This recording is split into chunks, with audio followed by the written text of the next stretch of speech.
We are live. Welcome to Armchair Fantasy Football. Making sure my mic's on. It was not on when I was on the stream yesterday. Folks, we've got a lot to cover ahead of week one. Cooper Kupp is officially on the IR. Christian Kirk is out for week one.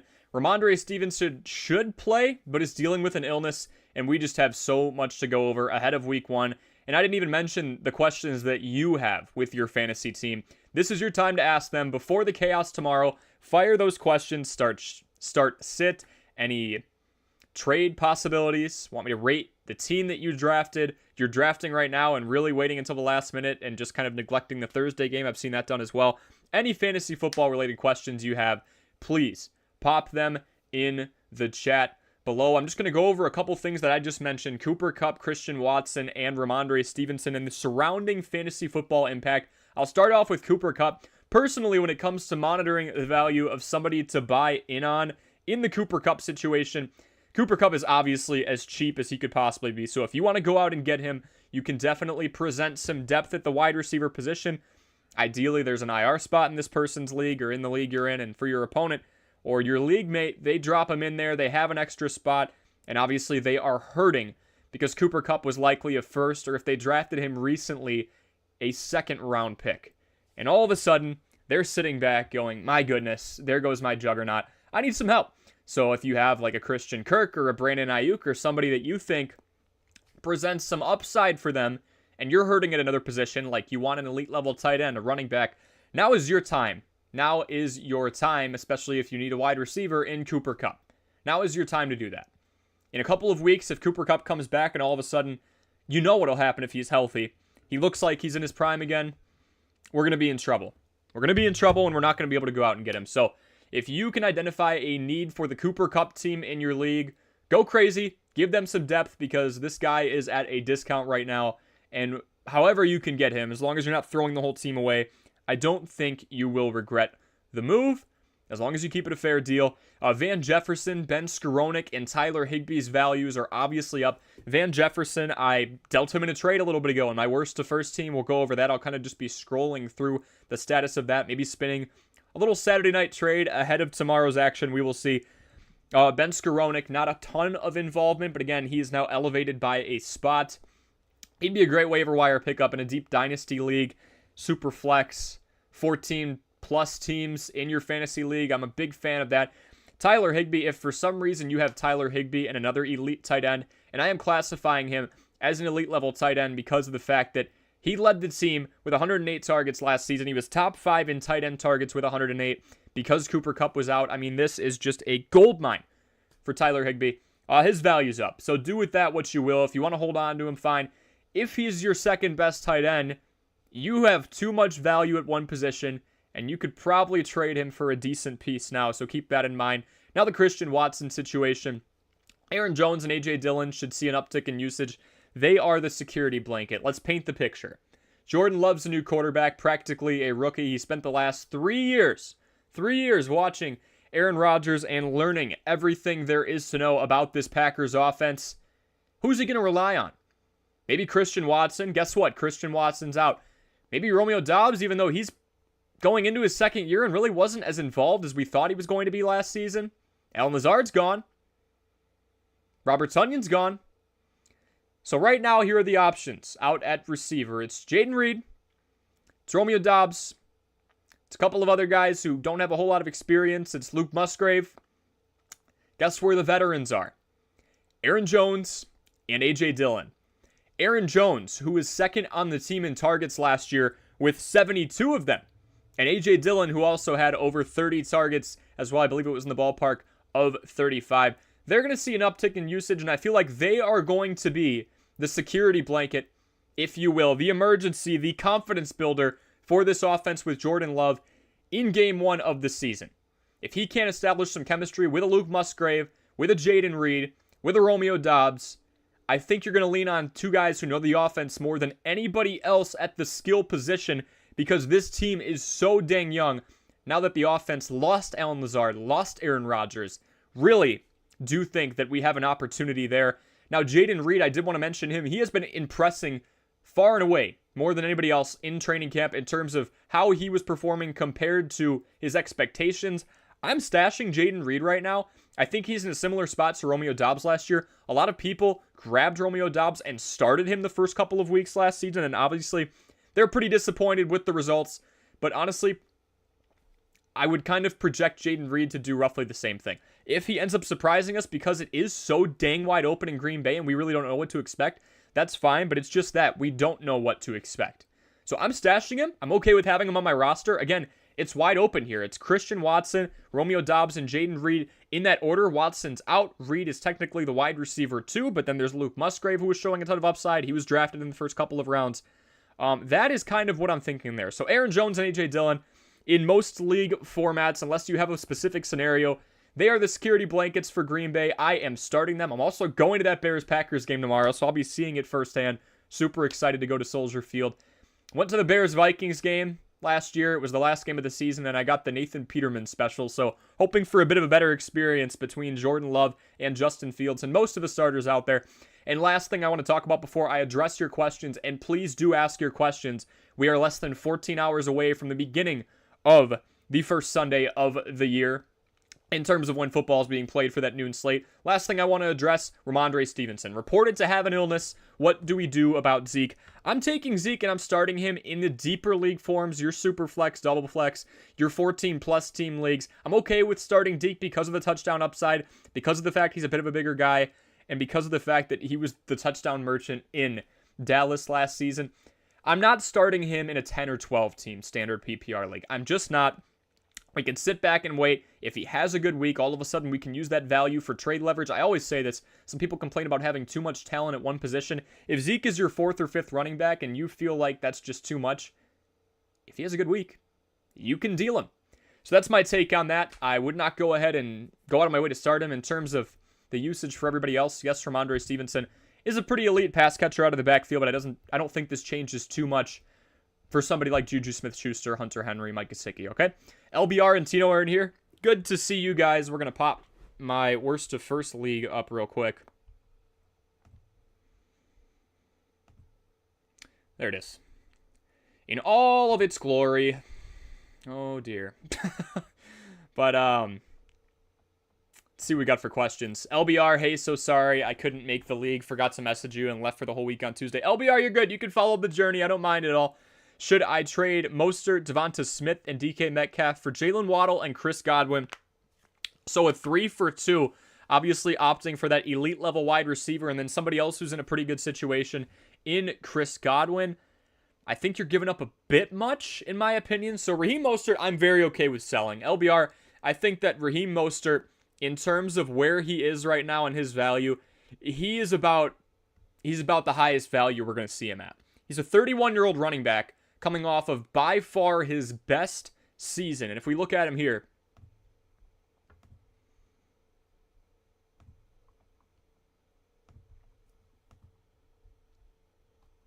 we'll go to Mostert. I believe Raheem Mostert, for the first time in his career, managed to get over 1,000 yards from scrimmage, had a little over 200 through the air, over 800 on the ground, 891 on the ground, an efficient 4.9 yards per carry. But here's the thing, folks. He wasn't hurt, and he only had 181 carries. There was only one time last season where he had at least 20 touches. Big fan of selling Raheem Mostert, okay? And LBR is saying, along with Devonta Smith and DK Metcalf, for Jalen Waddle and Chris Godwin. Jalen Waddle is obviously the best receiver out of anybody listed by a pretty decent margin. I would rank them Waddle, DK Metcalf, Devonta Smith, and then Chris Godwin. Very, very close. I do love the situation that Chris Godwin is in. It's a new quarterback in Baker Mayfield, so there's some unknowns, but Chris Godwin over the course of the last 2 years, despite the fact that he's played in less games than Mike Evans, has more targets than him. Has more targets than somebody who is trying to go 10 straight years with at least 1,000 yards, which, by the way, Mike Evans might be out of there. So if we're looking at the constant and the hold the fort down type of player, I really do think that Chris Godwin's got a lot of upside. Devonta Smith is a top 15 wide receiver in fantasy for sure. Even though it's a run-heavy scheme, the guy got a decent amount of targets. He was more of the volume guy last year. And DK Metcalf, the wide receiver one in a revitalized offense. Obviously an upgrade for Jalen Waddle, and then you get Chris Godwin. LBR, I almost want you to go 3 for 3. I almost want you to go and get somebody like a Rachaad White, who may not be in the best situation at the moment, but the offensive line quite literally cannot get worse, and he does have some receiving upside. I just think that you're taking a bit of a hit when you drop off from somebody like Jalen Waddle and Chris Godwin. I think Chris Godwin is the 4th best here. So you are getting the 2nd and 3rd best in this deal out of here, and you're grabbing the 1st and 4th. You're getting 1 and 4 and dealing 2 and 3, and then you throw somebody like Mostert in there as well. I feel like it's a pretty even deal. So either you pew Mostert or you try and go and get a running back like a Rachaad White level. But honestly, LBR, I want to sell Mostert. He's coming off of his best season. Before that, this guy was hurt, and hurt some more. And we will look at it right here. You're only going to get so much for a 31-year-old running back, but I truly do believe, and we'll have a sells video coming up pretty soon, people you should be selling high on who I think the value is going to go down and significantly for. Raheem Mostert just doesn't play full seasons. This was his 2nd full season. And technically, if we really want to microanalyze this, he did miss a game. So you have an injury-prone running back who, this average is crazy, by the way. An injury-prone running back who's 31 years old and obviously has some competition with Jeff Wilson Jr. once he's off the IR, and Devon Achane, who I think should get a healthy dosage of touches. I'm cool with dealing Mostert, but LBR, let's go out and get another depth running back. That's my opinion there.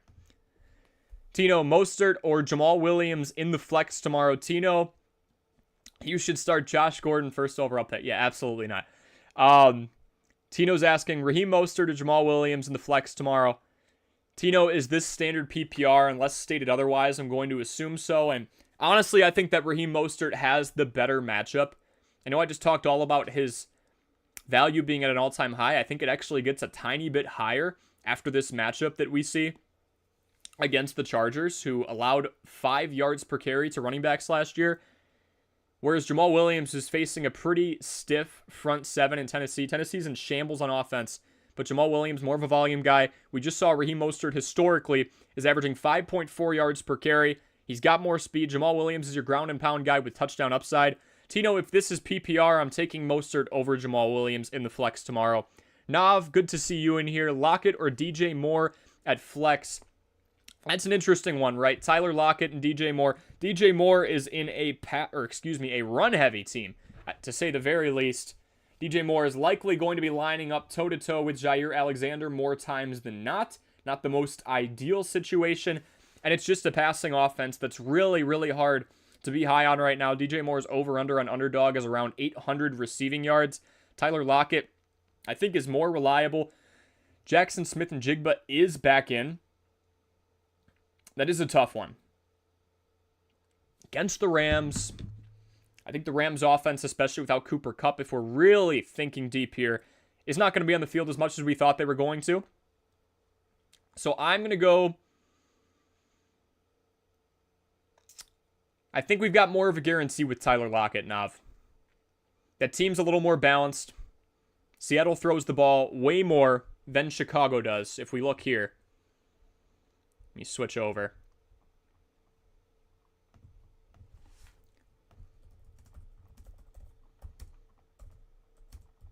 And folks, if you are just joining, make sure you leave a like and subscribe if I'm helping you out in terms of answering your fantasy football questions. Just under 14 hours away from kickoff on Sunday.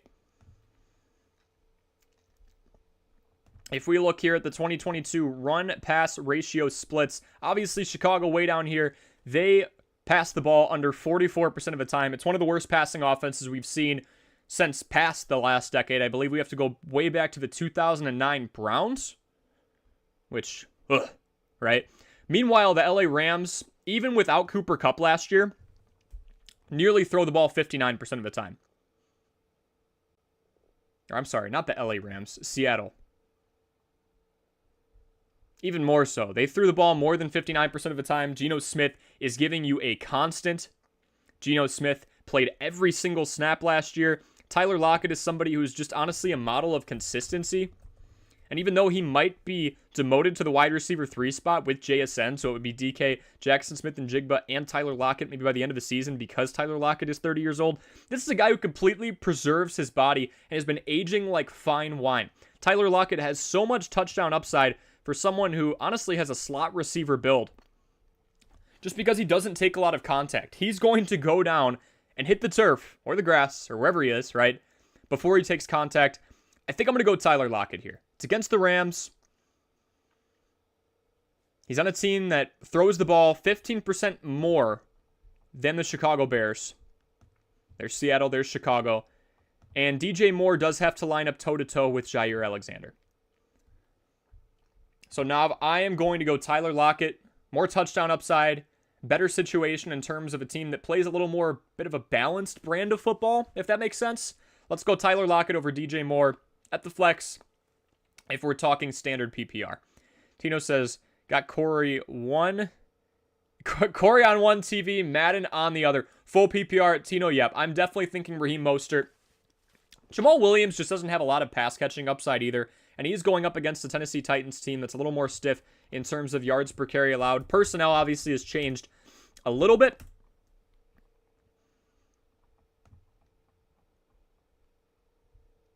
But Tennessee is no walk in the park. They are right up there. Anytime you're mentioned in the same conversation as San Francisco, when you talk about your defense in general, and in this case it's yards per carry allowed, you've got to respect it.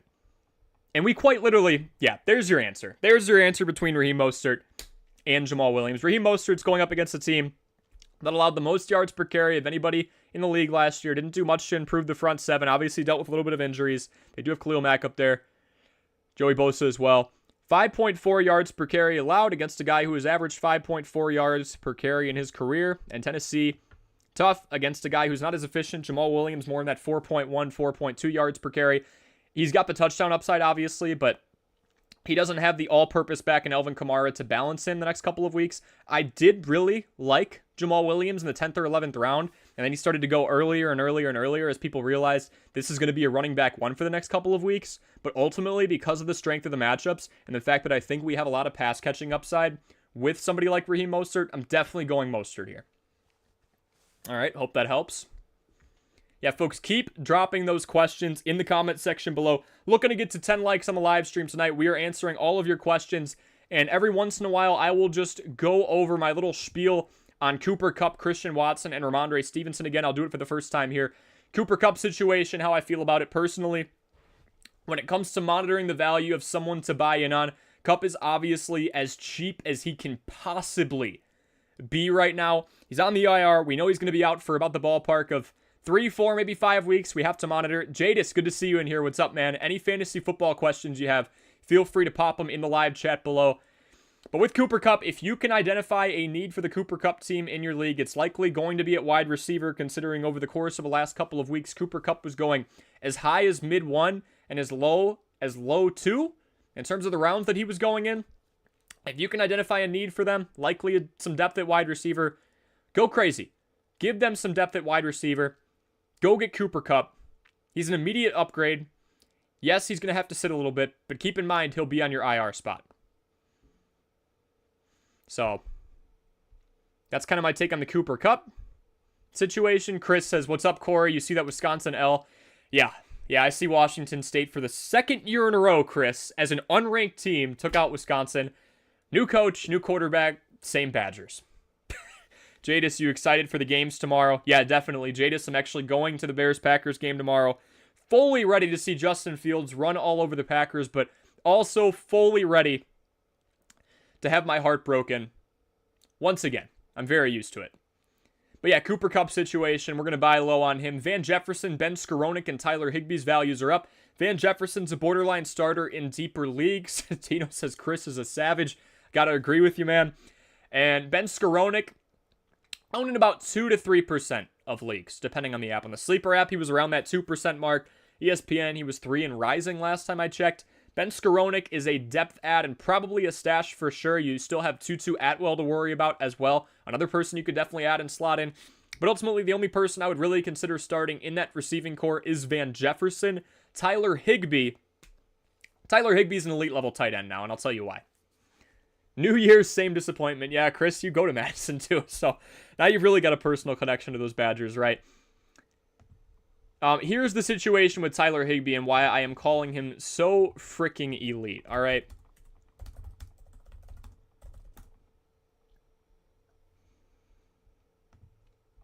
Top 5 in the league in targets last year. Hate to spoil it for you. He was 4th with 108 targets. He was actually the most targeted person on the Rams. It was him. And then Cooper Kupp. Cooper Kupp was 2nd in targets on the Rams, despite the fact he literally missed half the season. Then it was Van Jefferson, Ben Skowronek, so on and so forth. Tyler Higbee's a start, folks. And if you have a surplus of tight end talent, please use that to your advantage. Tyler Higbee, post-Cooper Kupp injury, was getting volume, and more volume. We have a couple of outliers here, but I will take some games with 11, with 5, with 7, with 8 targets, and he was capitalizing for sure. He ended up being a top 10 tight end last year from a fantasy PPR perspective. If you have Tyler Higbee and Pat Freiermuth, if you have Tyler Higbee and Evan Ingram, if you have Tyler Higbee and TJ Hawkinson, Travis Kelce, even with him missing the first week, I believe he'll be back for week 2, considering he was a game-time decision and almost started, but the Chiefs are seemingly playing the long game. If you have a surplus of talent at tight end because of Tyler Higbee, and I'm telling you right now, if Tyler Higbee is not your best tight end, you definitely do have that surplus, please trade. The tight end market is so thin right now. I'm not just telling you to help your league mates out. I'm telling you, go out and get some value. Go out and get yourself a top 15 to top 20 wide receiver, because tight ends who are consistent are so hard to come by, but Tyler Higbee is one of them. Now, on top of that, Ben Skowronek again, he could be a stash for sure. Van Jefferson, use him for trade leverage, to say the very least. This is now the fill-in wide receiver one. I do think he'll get less targets than Tyler Higbee, because that's what we saw last year, and the majority of the offensive personnel, from Cam Akers to Kieran Williams, is the same. So you can use him for some trade value. Otherwise, he could be a fringe starter. I might want to sit back and watch.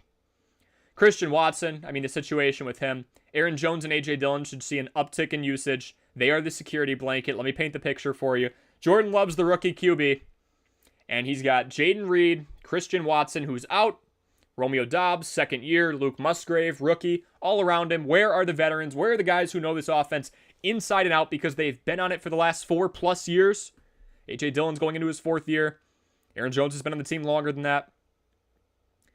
You're going to give the ball to the vets.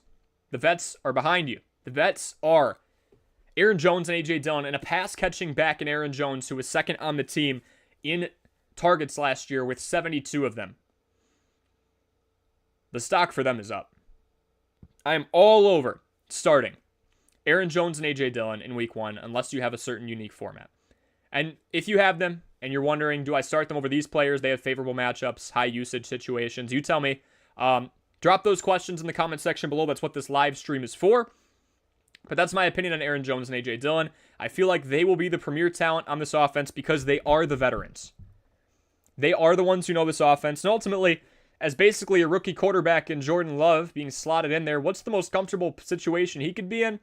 I'll just dump it off to somebody like Aaron Jones, who can make a few people miss in the open field. And even though I don't have a ton of air yards, it'll help me, right? Jaden Reed is one that I would pick up and just stash. Again, there's so many unknowns with a new quarterback and a brand new wide receiving core in terms of who's getting exposure, and that gets to be even more of an extreme situation with Christian Watson being out. So I would take Jaden Reed and stash him. He's kind of projecting to be around the same as Romeo Doubs. Very impressive in preseason, but again, it is preseason. And with the Ramondre Stevenson situation, he's reported to have an illness but should play. I'm taking Zeke and putting him in the starting lineup only in the deepest of leagues. 14 teams plus, Superflex, Dynasty. Otherwise, I'll let him sit. He has the touchdown upside, but Zeke just hasn't been efficient the last couple of years. We'll see how he does behind that New England offensive line. Mr. Waffles 445, good to see you in here. Should I trade Chris Godwin, Jalen Waddle, Damian Pierce for Raheem Mostert, DK Metcalf, Devonta Smith? I have Josh Jacobs at my running back 1, and I have Isaiah Pacheco and Delvin Cook as well. Phenomenal team from the little bit of sample size that you are giving me. Again, I don't know how many teams there are or the point format. Going to assume it's standard PPR. But Mr. Waffles, I would say, let's stack this up here.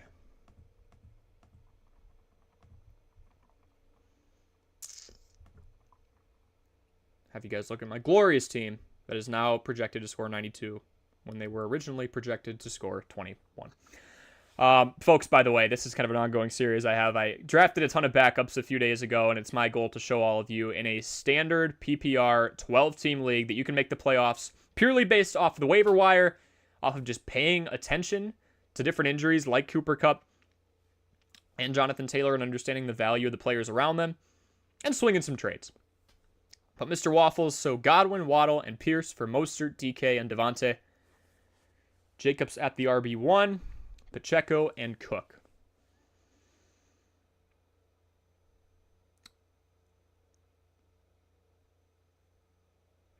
I mean, Dameon Pierce in just half-point PPR or standard is going to give you more. There's not much pass-catching upside there. And he is complemented by Devin Singletary in the backfield now. Whereas with Raheem Mostert, I'm not the biggest fan of buying Raheem Mostert, Mr. Waffles, just because he is a 31-year-old running back. He is extremely injury-prone. In the almost 10 years that he's been in the NFL, he's only played 2 full seasons. DK Metcalf, Waddle, Godwin, Smith. Mr. Waffles, I'm probably not taking this trade. I do like the situation that Chris Godwin's in. We've been hearing rumblings of Mike Evans possibly being traded. Jalen Waddle is in one of the most high-flying offenses in the entire league and was a top 10 wide receiver. He is the only top 10 wide receiver out of anybody in this trade and the only top 10 player at his position out of anybody in this trade that you're proposing when we look at the results of 2022. If you want to get rid of Dameon Pierce, that's fine. But I think that Devontae Smith and Chris Godwin are nearly a lateral move. I would barely take Devontae Smith over Godwin. And I am taking Jalen Waddle over DK Metcalf every day of the week. Seattle did just invest in a second-round running back as well, and they already have a stud in Kenneth Walker III. So, Mr. Waffles, I would go after some more elite talent. I really don't see the appeal in getting rid of Jalen Waddle. If you wanted to go Godwin and Pierce for DK and Devontae, that's fine. But I'm not a big fan of giving up Jalen Waddle when you're only getting DK Metcalf and Devontae Smith. I feel like Jalen Waddle and Chris Godwin is a better wide receiving core than DK Metcalf and Devontae Smith. Chris Godwin, in my opinion, is the wide receiver one there now. He's had more volume over the course of the last 2 years than Mike Evans, so that's where I would go. What did they grade your team? They grade Tino's A or A+. Jadis, I got an F on that team because I completely just drafted a ton of backups to be a troll, and now I'm trying to build a playoff team off of waivers in the trade market. So I got an F. That was the point. But yeah. What if I give Pacheco instead? I like Pacheco more than Dameon Pierce, in all honesty. Call me crazy. I think he's going to be more involved in the pass-catching game than Pierce. He had 3 receptions the first game after having just 17 all year. But he did have 5 receptions out of 6 targets for a decent amount of yardage in the Super Bowl. I think he's going to be more involved. I would go Godwin, Pierce for DK and Devontae. I'd leave Waddle out of it, and I would not go after Mostert. I'm just not a big fan of Raheem Mostert. I think that he's a great sell. I think your opponent would be glad to sell him because a 31-year-old running back is only going to have their value be so high, and right now it's at an all-time high. Raheem Mostert is coming off of a career year where he had over 1,000 all-purpose yards. He's about to play the Los Angeles Chargers, who allowed the most yards per carry of any team last year at 5.4 yards per carry allowed. And then what?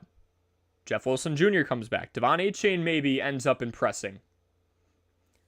So, yeah, Mr. Waffles, I'm not sure I'm too excited to go after Raheem Mostert. I really do feel like that's someone we want to sell off, and that is somebody who could have a good week 1. But, Mr. Waffles, I can only be so high on a 31-year-old running back who historically has been very injury-prone. So, yeah, I would go Godwin and Pierce for DK and Devontae. You're giving them some depth at running back, which it sounds like was the plan anyway. And in return, you are getting a more even split at the wide receiver position.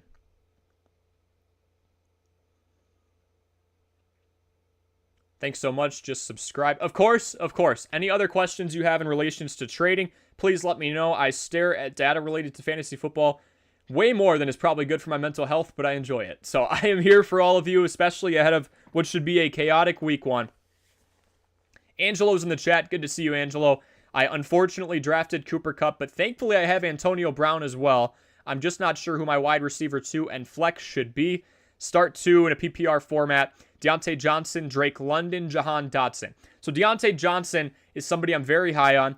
He was top 10 in the league in targets last year. He had quite possibly the worst break you could have. You have changing of the guards at quarterback. It went from Mitch Trubisky over to a brand spanking new Kyle Pickett. Or Kenny Pickett, excuse me. And didn't get a whole lot of red zone targets and didn't connect. So I'm actually very high on Deontay Johnson. However, he is playing the San Francisco 49ers. That's a extremely tough matchup. Now, Jahan Dotson is going up against a Cardinals secondary that should get torn apart. The Arizona Cardinals are projected to win 4.5 games this year. That's the over-under betting line. I really do think that Jahan Dotson, even with Terry McLaurin in there, with the turf toe injury that he was nursing, we can say he's 100%. The fact of the matter is, he was limited in practice until a couple of days ago. So I like Jahan Dotson. Drake London against the Panthers. Look, there's a heavy investment in Bijan Robinson. I'm not crazy about Drake London. He does have, obviously, a huge stature. Not very fast. You know, a 40-yard dash around the 4.5 mark. Kind of the Mike Evans build, though, where he's just supposed to be your go up and get it. There's some definite question marks with Desmond Ridder. Very small sample size of him. But I think Angelo, from a matchups perspective, Deontay Johnson against the San Francisco 49ers is just not something I can get too excited about, considering you have somebody in Kenny Pickett who hasn't even started a full 17 games yet. So for the next few games, I'm considering Kenny Pickett and treating him like a rookie. I'm going to go Drake London and Jahan Dotson in a standard PPR format. The fact that you also have A.J. Brown in there, pretty excited about that too, Angelo. So I think you've got a good recovery plan. You can stash Cooper Kupp in the IR spot. You've got some leverage in trades if you wanted to do something with the deep wide receiver spot. If you wanted to go Drake London and Jahan Dotson and go out and get somebody like a Deebo Samuel or Brandon Ayuk, who's kind of trending around that top 15 mark, you could. Really high on Deontay Johnson, but I'm going to leave him out of the party against that 49ers team. Tino, would you start James Cook over DJ Moore in the flex?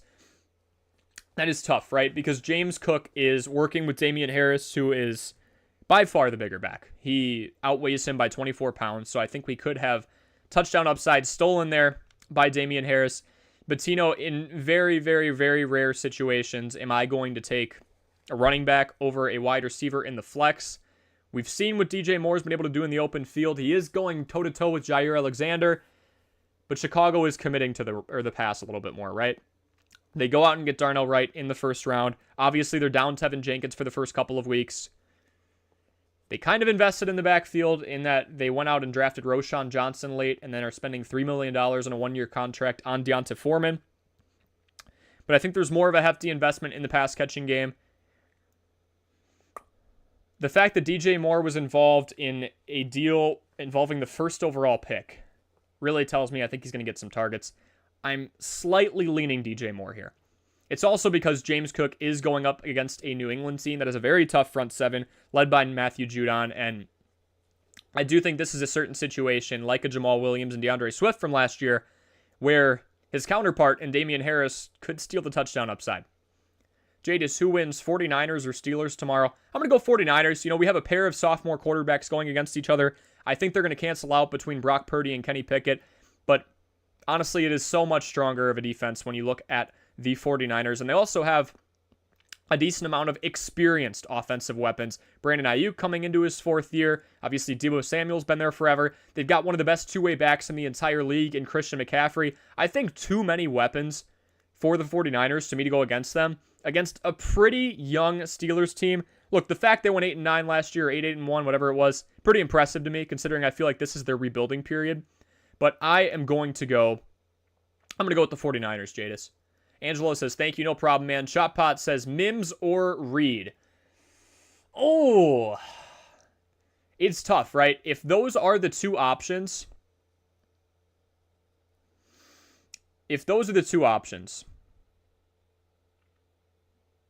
Mims is obviously in a wide receiving core It's kind of wide open. We've seen Jerry Jeudy battle with injury. Cortland Sutton just hasn't looked that great.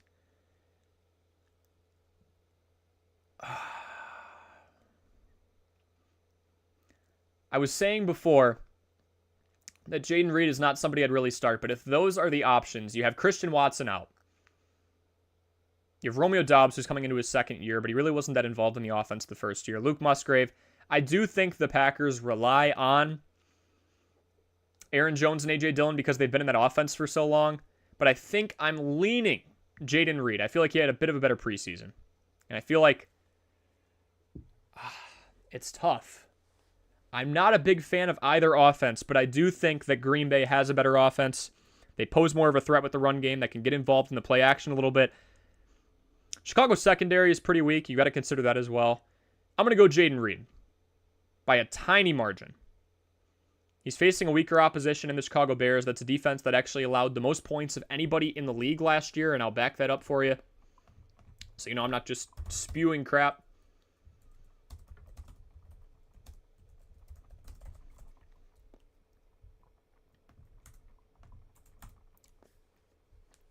They did go out and get Tremaine Edmonds, TJ Edwards from the Bills and the Eagles.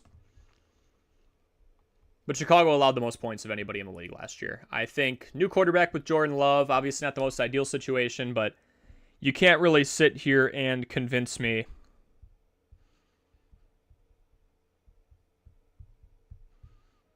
Or you're going to have a tough time sitting here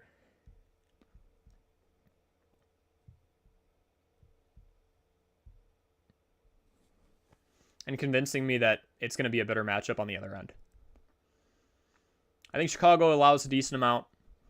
I don't think Mims or Reed either have great weeks, but Reed, especially with the elevation in opportunity, considering that Christian Watson is out, I think Reed's got more upside. Thanks for commenting, Chop Pot. Angelo, I thought you said Antonio Brown. Oh boy, Tino. Yeah, no Antonio Brown. Jadis Young says 1,000 plus for DJ Moore or 1,500. I'm going to go under 1,000. I mean, the betting line, Jadis, on Underdog right now is saying that DJ Moore is over under 800 receiving yards. Yikes. Right? Again, this is an offense in the Chicago Bears that the proof is in the pudding here. They didn't run the ball a whole lot last year. They didn't pass the ball a whole lot last year, excuse me. I mean, when you look at a team that was literally running in a dang near a 50 or a 60-40 split, I'm not the biggest fan. I'm not going to go out here and say DJ Moore is somehow going to be able to muster a 1,000-yard season with this. Justin Fields, a lot of people are saying he could take a step up in production similar to Jalen Hurts. I would say that A.J. Brown is far and away better than DJ Moore. There's a decent gap there. I'm going to say 850, 875 yards for DJ Moore. This is an offense that didn't have a whole lot of passing yards. Justin Fields is right around that 2,000-yard mark. He's projected to be just below 3,000. You can only invest in the passing game so much when the offensive line is in shambles. Tevin Jenkins is on the IR. Darnell Wright is going to be there. He is a first-round pick for the offensive line, but it's tough. So I'm going to go 850 receiving yards for DJ Moore. LBR, no, Mr. Waffles 455 is the guy I'm trying to trade. I was hoping you told him to do it. Yeah, I had a feeling, LBR, because those two trade proposals looked very, very similar. Just being objective here. I'm not going to try and mess anybody over, right? Tino says we have a trade-off. This is true. Jadis, do you think Breece Hall could get traded? And do you think Breece Hall can be a starter somewhere else? Eagles got Swift. Do you think he can stay healthy? Yep, so Jadis, I think that Breece Hall 100% stays home. The whole reason, in my opinion, that the Jets go out and get a veteran running back like Delvin Cook is just to offset Breece Hall a little bit, just to ease him in. There have been reports saying, and I can look on Sleeper here, there are reports out there just saying that Breece Hall is not going to get a ton of usage to begin, but that Breece Hall is the guy. Now, Delvin Cook is the 10th highest paid running back in the entire NFL right now, with that short-term deal that the Vikings weren't able to sign him to. But ultimately, you have a guy in Breece Hall And we'll switch back over screens here.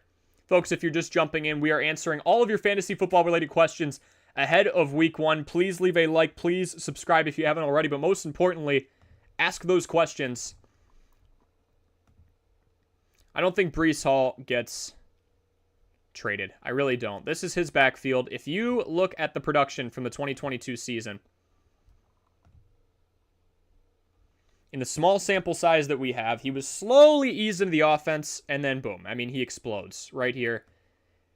In week 5, into week 6, and week 7, he started off by having 4 carries for 72 yards, a touchdown. He was going on 4 straight games with a touchdown. He scored 5 touchdowns in 8 games. And he had a 62-yard run, his best of the season in there as well, before he went down. This is Breece Hall's backfield. So Jadis, I mean, we are in the day and age where the dual threat backfield, not even the dual threat, but the running back by committee concept is becoming more and more prevalent. You don't see running backs lasting until they're 32, 33, 34 years old, unless their name is Frank Gore. Why? Because taking a beating by getting the ball 25 to 30 times a game and running into guys who weigh 60 to 100 pounds more than you is not really recommended for the body. You don't see wide receivers touching the ball that much. That's why even they last longer. What teams are trying to do, and in turn they are decreasing the value of the running back by doing it, what teams are trying to do is prolong the career of their running back. Maybe you're not going to get as many 12 to 1,300 yard seasons. Maybe you're not going to get a top 5 running back statistically out of them. But if you know you have talent, like we saw with Breece Hall, with the stats to my, from your perspective, it would be to my right, you want to preserve him. So Jadis, in regards to Breece Hall, Dalvin Cook is simply brought in there to take a load off of Breece Hall's shoulders, to make sure that while he might not have a phenomenal year 2 from a statistical standpoint, he can be around for years 7, 8, 9, and 10. Because Breece Hall was the offensive rookie of the year before he went down. So no, Breece Hall does not get traded. I think he is the king of that backfield until we hear otherwise. Dalvin Cook is just brought in to ease him back in off a knee injury. Okay? Jadis is also saying, and I do think Breece Hall is talented enough to be a starter somewhere else, obviously, but I think that the Jets are just protecting their franchise here. The Eagles got Swift. Do you think he can stay healthy? Jadis, I think it's possible because I don't think DeAndre Swift is going to get a ton of usage. I think it'll actually be a similar situation to the Lions, maybe even more so that he gets less a piece of the pie. I mean, DeAndre Swift is sharing the backfield, albeit with another injury-prone running back in Rashad Penny, but Rashad Penny is one of the most efficient backs in the entire league. Okay, let's go look at him.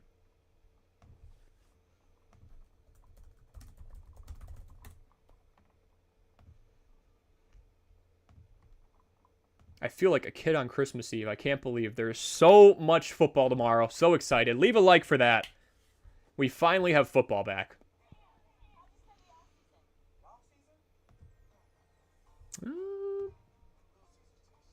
An ad went off. I mean, here's Rashad Penny. 5.7 yards per carry over the course of almost 340 touches on the ground. Obviously, not at all receiving back. So DeAndre Swift is competing with that. Again, this is for Jadis' question. DeAndre Swift is competing with Kenneth Gainwell, who is the veteran in the backfield now. And DeAndre Swift is also competing with somebody who was top 5 in QB rushes last year in Jalen Hurts. I think DeAndre Swift can stay healthy, but I don't think he plays a pivotal role in that backfield. And we've seen multiple reports, especially on the Sleeper app, which even if you're not in a fantasy football league on that app, I highly suggest you download it because the reports are so analytical, so in-depth. It was said that there's really not an answer on this running back by committee. There could be a lot of different scenarios. Kenneth Gainwell takes the reins. Kenneth Gainwell was getting the most first-team reps for a bit. So, Jadis, in short, I think Swift stays healthy, but I don't think he plays a pivotal part in the offense because he has to compete with somebody in Rashad Penny who is equally as productive, if not more productive, except he's not a pass catcher, so they kind of balance each other well. But he's also got to compete with Kenneth Gainwell, who knows this offense and was getting a lot of first-team reps. Prey says, OBJ a must start. In a deeper league, I would say so, but OBJ is 2 knee surgeries in now. I mean, especially in an environment where we're still coming down from the horrible situation that is Cooper Kupp once again getting injured. Pray, I'd be very careful with Odell Beckham Jr. He's also in a run-heavy offense that right now has a healthy Lamar Jackson and J.K. Dobbins, which when that's the case, that's one of the deadliest rushing attacks in the league. We know the Ravens love to run the ball. There's also Rashad Bateman and Zay Flowers. And that's all just if OBJ stays healthy and looks like himself again. Pray I'd be very careful with Odell Beckham Jr.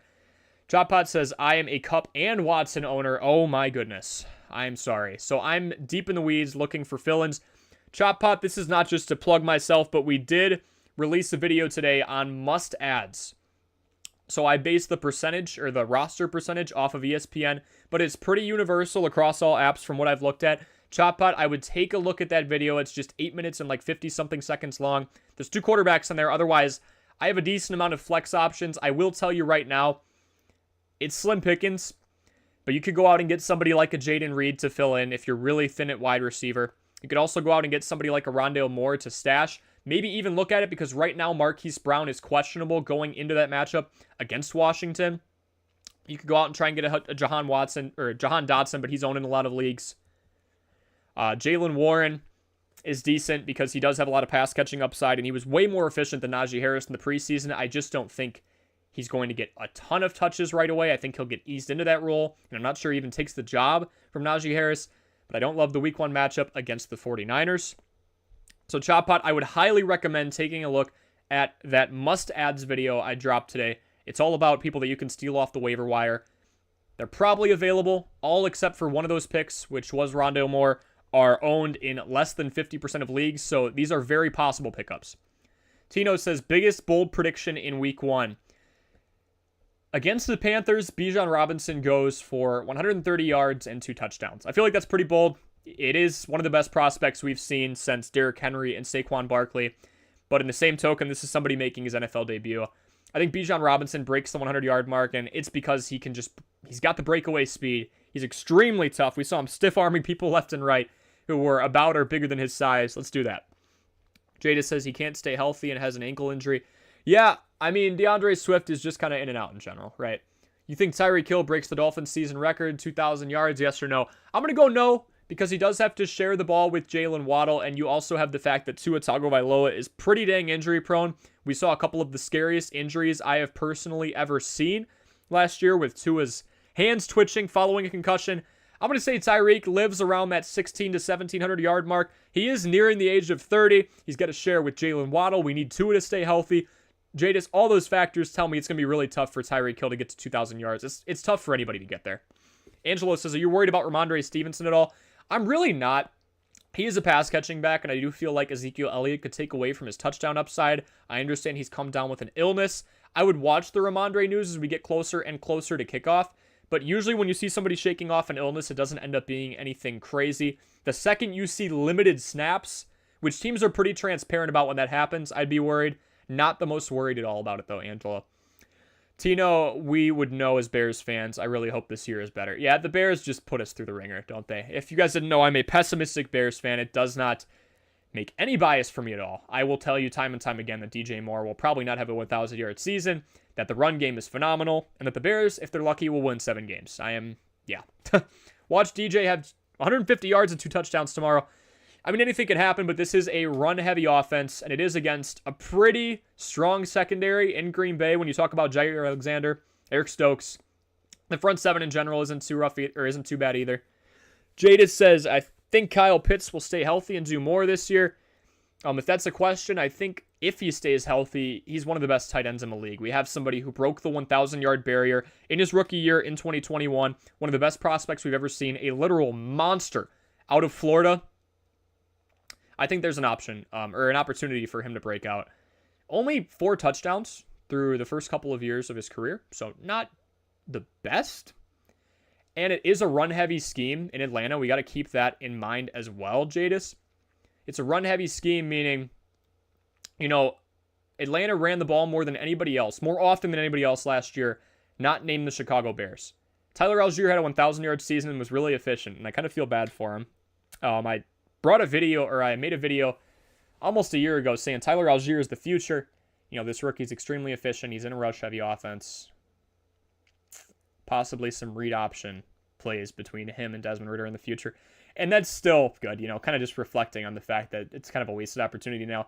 Point being, this was already a run-heavy team, and then they went out and got one of the best running back prospects we have ever seen in Bijan Robinson. I think Kyle Pitts' ceiling is limited, but he should be one of the best options on that team, along with Drake London, two big stature guys who should be red zone targets when running the ball over and over again does not pan out well. The key is health. Health is wealth. J.K. Dobbins, same thing. J.K. Dobbins worries me. J.K. Dobbins has played a few games last year, played most of the season in 2020, and he completely missed the 2021 season. J.K. Dobbins, I'd be very careful about. Best Coast Motivation. I think it's my first time seeing you here, so welcome in. Make sure you leave a like and subscribe if I end up helping you at all. Who should I start? Courtland Sutton versus the terrible Raiders secondary, or Drake London versus possibly J.C. Horn's shadow? Yeah, I mean, if J.C. Horn is shadowing anybody, we should definitely be worried. Courtland Sutton didn't really help us at all last year. Had an underwhelming year. Obviously, Jerry Jeudy was healthy, and the offense in Denver is just lackluster in general. Javonte Williams going down may not have helped because he did have pass-catching upside, and they really didn't have a run game last year. All things considered, it's a tough situation there. Now, we can also look at that by saying, if the Broncos go out and lose 10 or 11 games again, they're going to run the ball, or they're going to throw the ball a lot in the second half. If you're down in the second half, you throw the ball a ton. Let's keep it simple. Drake London against J.C. Horn's shadow. I mean, best coast motivation, I'm really not the biggest fan of Drake London to begin with, because he does have to compete with the run game in Atlanta. This team ran the ball 57% of the time last year. Look it up. That is the second highest rate. And then they went out and got the best prospect we may have ever seen. I think it's a run-heavy scheme, and he's going up against J.C. Horn. I'm good. Courtland Sutton, not the most impressive out there, but against that extremely bad Raiders secondary, like you mentioned, I think I'm definitely going Courtland Sutton 9 times out of 10 here. Jada says Giants record prediction. That's a tough one. I mean, they're middle of the road for that. They did make the playoffs, and they took out the Vikings, which, take that as you will. I'm going to go 9-8. 9-8 or 10-7. NFC East standings. I'll go Eagles, Cowboys, Giants, Commanders. Commanders are the only team that's really rebuilding. The Eagles obviously going to the Super Bowl, going out and, in my opinion, improving their backfield. If, and I mean if, they can stay healthy, I will take DeAndre Swift, Rashad Penny, and Kenneth Gainwell every day of the week over Miles Sanders and Kenneth Gainwell. Angelo, how do you feel about Fields week 1 and rest of season? Week 1, I think he's going to be okay. He broke free for some pretty impressive rushes against the Green Bay Packers last year. So fantasy-wise, anytime you have somebody, Angelo, who broke the single game record for QB rushing yards, which I believe it was like 178 last year, you're going to have confidence in him. There was supposedly a better outlook, or there's supposedly going to be a better outlook on the rushing game in general and the protection of Fields, because they did go out and get Darnell Wright from Tennessee in the first round. With that being said, Tevin Jenkins, who is also on the offensive line, is on the IR, so not the biggest fan of that situation. Week 1, I think Fields does okay, strictly because he could have a rushing touchdown at literally any point. We've seen this guy clock it from the opposing 45-yard line. So I'm okay with that. I think the pass catching, or the passing upside, is a work in progress. This offense was throwing for 150 yards per game last year. I guess you can only go up. Rest of season, I feel like Fields develops. I think he has a pretty strong wide receiving core in DJ Moore, Chase Claypool, Darnell Mooney, Equanimous St. Brown, Robert Tonyan, and Cole Kmet. I would argue those are a pair of top 15 tight ends. Fringe. I think Fields has a good year. Angelo, I feel like Fields runs a little bit less. Anytime you see a 23, 24-year-old cramping on the sidelines and getting a massage gun to his hamstring because he's been running so much, it's not a good sign. I think the fact he's passing a little bit more and running a little less is going to even out fantasy value-wise. I'd say Fields is going to be around that quarterback 6, quarterback 7 spot. Best Coach says, would you play it safe with David Njoku, or would you risk it with George Kittle, even with his groin if he plays? I'd be pretty careful with George Kittle. I do love George Kittle, and he's one of those elite players that, even if he is hurt, I'd be okay with playing, but we have to understand the opposition of that Pittsburgh Steelers defense, especially that front seven, is going to be a tough one. George Kittle, honestly, even with all the offensive production, He is a pass and run blocking tight end first. David Njoku going up against the Bengals secondary. I was saying this in another video. If he can go on a seam or a streak or whatever you want to call it, where he cuts the middle, Von Bell and Jesse Bates are gone. It's a completely different room of two safeties, starting two safeties for the Bengals. I think there's a lot more opportunity for David Njoku. He powered through a horrible season by Deshaun Watson. Still ended up being a fringe top 10 tight end. I would actually go David Njoku and just play it safe. You've got somebody who's a blocker to begin with in Kittle, and he's also just surrounded by so many playmakers in Deebo Samuel, Brandon Ayuk, and of course Christian McCaffrey. So we've got injury, surrounded by a ton of talent. Not the best matchup against the Steelers. I'm going to go with Njoku against kind of a new secondary. I think it'll be a shootout. Could be a shootout, I should say. Jadis, what is Bijan Robinson's stat line? My bold prediction, I'm going 130 yards on the ground, 2 touchdowns. I think he breaks out.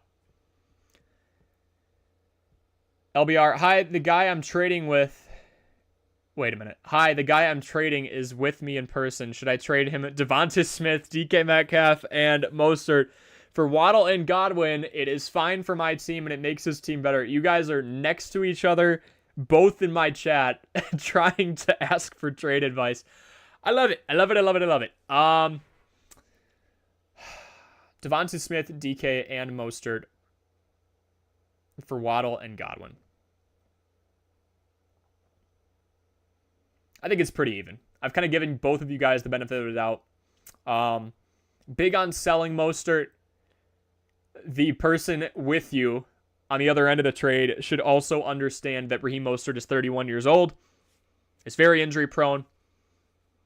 In his 8+ year career, he's only played 2 full years.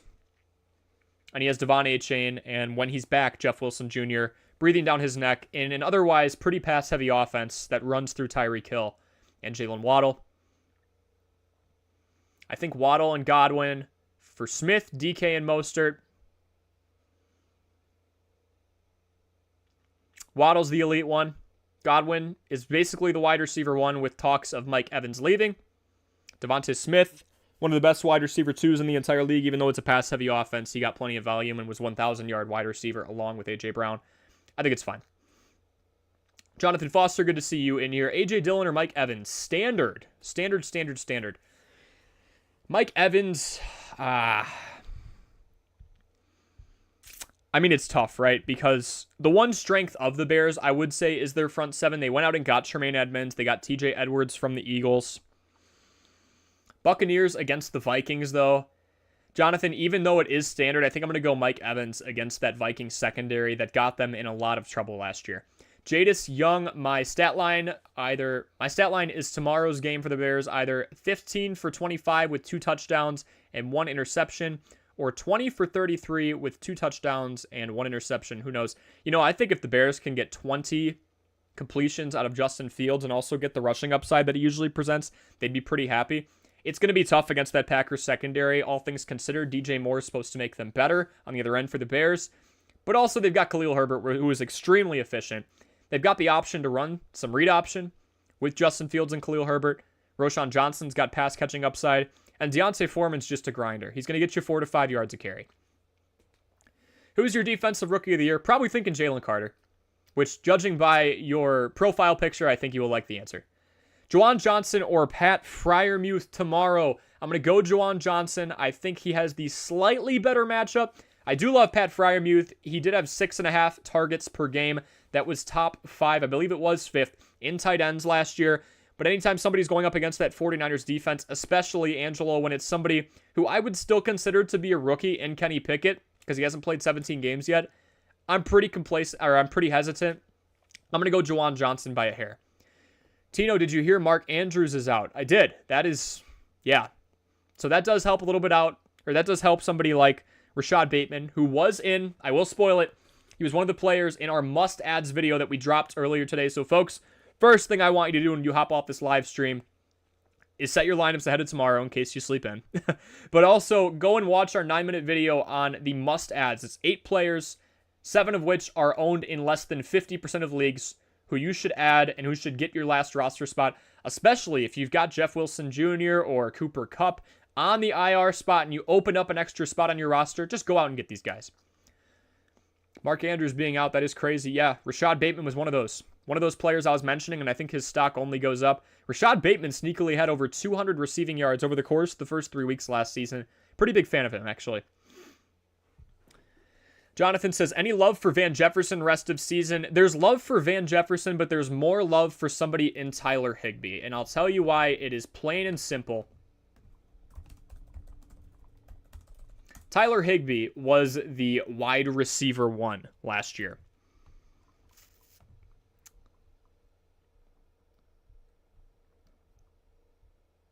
One second. Sorry. I am randomly on Yahoo.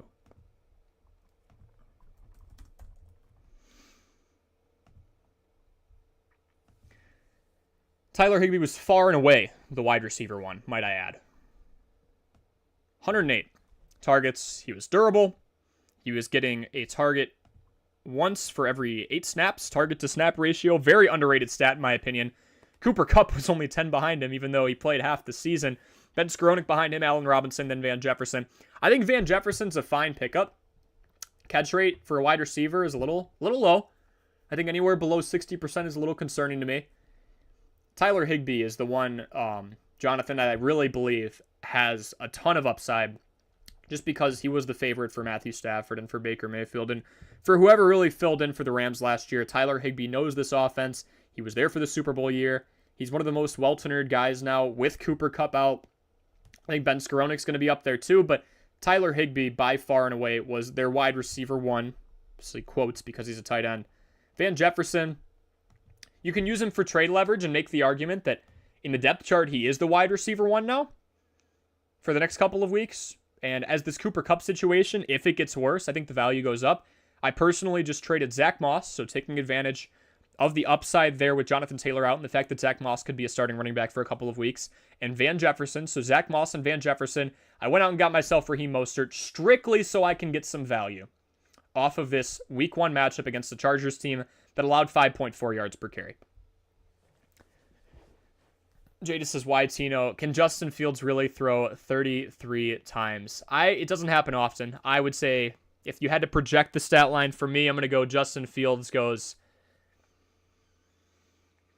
16 for 28 with 175 passing yards, 60 rushing yards, a touchdown through the air on the ground, and there's a turnover in there. There's going to be some growing pains. DJ Moore and another offensive lineman is not going to fix everything.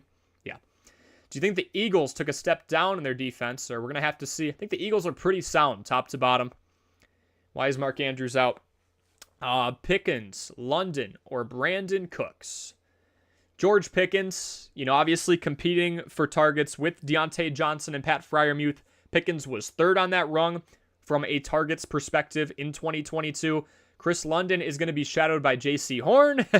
Brandon Cooks, the wide receiver too, who has just found a way to have a 1,000-yard season with the Rams, with the Patriots, with the Texans, and Davis Mills. Brandon Cooks and that high-flying Cowboys offense, I think I like him the most, even though it is against the Giants defense that's pretty tough. Pickens has an extremely tough matchup with the 49ers and plenty of target competition. And Drake London is going face-to-face with J.C. Horn, likely for a bit, while we still don't know really what's going on with Desmond Ridder. We know about Dak Prescott. He's going to make a head-scratcher decision once in a while, but he does average historically 250 passing yards per game in his career. So I'm going to go with Brandon Cooks, Tino, if that's standard PPR. Jonathan Foster says, thanks. No problem, man. Any other questions you have, I am here for you ahead of Week 1 and through the entire season. We are live streaming 3 to 4 times a week. You're going to get a video almost every day, if not every other day throughout the year. Running back rankings, wide receiver rankings, must-adds, sell highs, buy lows, you name them, we got them. Jada says, Pickens will lead in yards for the Steelers all year. London will get over the hump of being injured, and Brandon Cooks on the Cowboys, we will see. I think Brandon Cooks is in an awesome situation in one of the best passing offenses he has seen in a while, considering that he was sticking it out with the Texans for a bit. Game of the week, Bears-Packers. How do you feel? Jadis, the betting line right now, the Bears are favored by 1 point. I think it'll be close. I do think it'll be close. Tino says, what if I watched it already? Watched what? Ravens or Commanders defense tomorrow. I mean, Commanders against Joshua Dobbs and that pretty weak offense that might be missing Marquise Brown. I have to keep monitoring that. Or the Ravens against the Texans. Angelo, I think those are both solid streams. CJ Stroud, and I do want to stress it was preseason, but when somebody struggles, you've got to nail that point home. It was preseason. I think I'm going Ravens defense against a Houston offense that might be lackluster if CJ Stroud does not have the best of debuts. And judging by what we saw in the preseason with the whole IQ score, recognition, all that stuff, I think I'm going to go Ravens over Commanders defense. But both really solid options. Good to have at your disposal. Who is this year's Tony Pollard? A backup running back ascending. Jonathan, I'm going to say it's Jaylen Warren. I'll tell you why. Jaylen Warren, I know these numbers off the top of my head because he was included in a video I just recorded yesterday. Jaylen Warren is the more efficient back.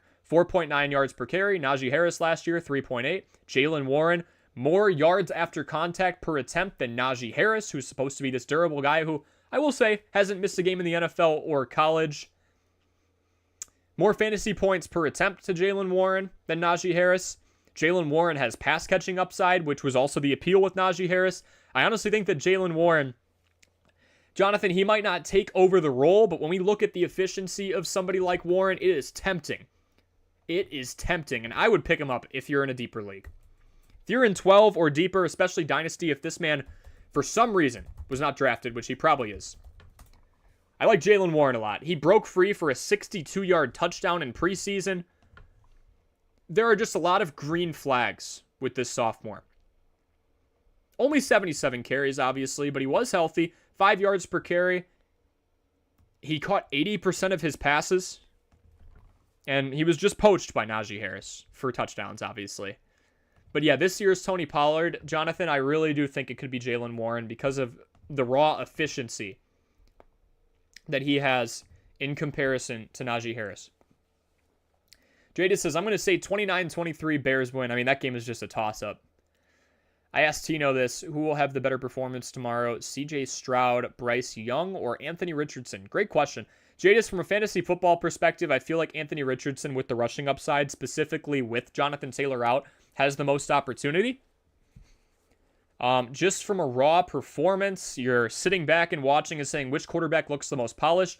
If Bryce Young wasn't short, I feel like people would respect him a lot more. I'm going to say Bryce Young does well. He does have the sure-handed wide receiver one in Adam Thielen. He's got DJ Chark in there who could take over the job as well. Miles Sanders in the backfield, a veteran running back. I think Bryce Young looked the most polished out of these three in preseason. But from a fantasy football perspective, Anthony Richardson, CJ Stroud, Jadis, he's surrounded by the least amount of talent in comparison to the other two teams in the Panthers and the Colts. And he didn't look the best in the preseason either. So I'm going to go Bryce Young, then Anthony Richardson, then CJ Stroud from a just looking at how polished they look in week one standpoint. From a fantasy standpoint, you might want to give Anthony Richardson and his rushing upside the nod. Jadis, how do you like the Saints this year? Do you think they'll win the division? I think the Saints have to have that weak NFC South. The Bucs, I would not doubt. I mean, this is Baker Mayfield's last chance, right? He's been bouncing around from team to team. I think the Buccaneers might have a quarterback change halfway through the year if we see more and more discipline issues with Baker Mayfield and just, not even discipline, but just finding the right players, right? I mean, throwing picks, ill-advised throws, whatever you want to call it. So I'm going Saints, Falcons. I really do think the Falcons have the best player in that division right now in Bijan Robinson. But the Saints, you've got Derek Carr, Mr. Consistent. You've got an 1,100-yard wide receiver from last season in Chris Olave. If somehow Michael Thomas is healthy, that's cool too, but they wouldn't really need him because they also have an ascending tight end in Juwan Johnson, who was top 10 in fantasy last year for about half the year, and then he trickled out when he was getting used less. You've got Alvin Kamara for hopefully 14 games after the 3-game suspension. So yeah, I'm going Saints in the South. I would go Saints, Falcons, Bucks, and Panthers are a toss-up at that third spot. Tino said, full PPR. Watched your video already. Appreciate you, man. Appreciate you all. Lot going on in terms of injuries. I mean, Cooper Kupp, that is just a nightmare. And I am sorry if you drafted him. I really am. I could personally say I didn't mess with him. He did have that one electric year, but half of Cooper Kupp's seasons have been involved with some type of injury that took him out for what I would classify as a significant amount of games.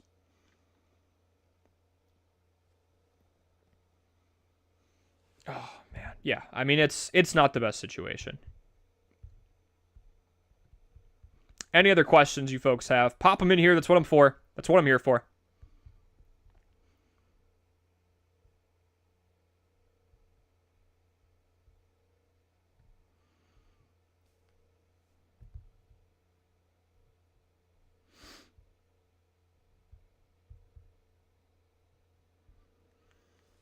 Ooh, a DFS long shot sleeper. Can't really say Jaylen Warren because it is going to be a really tough matchup against a San Francisco team that doesn't allow a lot of points. Let's go Sam Howell against the Arizona Cardinals in week 1. I think he's a sleeper. I think some people are talking about him, but he could have some serious upside. If you really want to get interesting, I think that Jaden Reed had the most impressive preseason out of anybody on the field for the receiving end. Him and Romeo Doubs are neck and neck, but Christian Watson's down. It's a completely young receiving core. Aaron Jones and A.J. Dillon should be relatively involved, but they can't have everything. I mean, A.J. Dillon, Jaden Reed, Sam Howell. I would say those are all great sleepers for week 1. Jadis says, how do you feel about the Rams? I think that Stetson Bennett will get a chance to show himself in the regular season if Matthew Stafford stays healthy. Yeah, I mean, Matthew Stafford's only going to be around for so long, right? He's on the wrong end of 30. Stetson Bennett, I think, was the long-term takeover guy. You know, this is somebody who's supposed to be their future. I think Stetson Bennett gets in for a few games if the Rams only win like 5 or 6. Again, folks, if you're looking at this glorious team, it was at one point Josh Gordon, Ryan Fitzpatrick, both free agents. One of them retired. A bunch of other horrible, horrible fantasy players. Juszczyk I had in there, Patrick Ricard. But it is my goal to turn this team that you're looking at into a playoff team. ESPN is now giving me a 1% chance. It's 12 teams, standard PPR. Yeah. It's going to be a work in progress. Did make a trade, Van Jefferson and Zach Moss. Obviously, I'm capitalizing on the value of those two players because of the Jonathan Taylor situation and now the Cooper Kupp injury. And I went out and got Raheem Mostert, somebody who I think his value is about as high as it's going to get right now. So, as a shocker to nobody, I will be selling him. 31-year-old running back coming off his best season. One of 2 complete seasons he's played.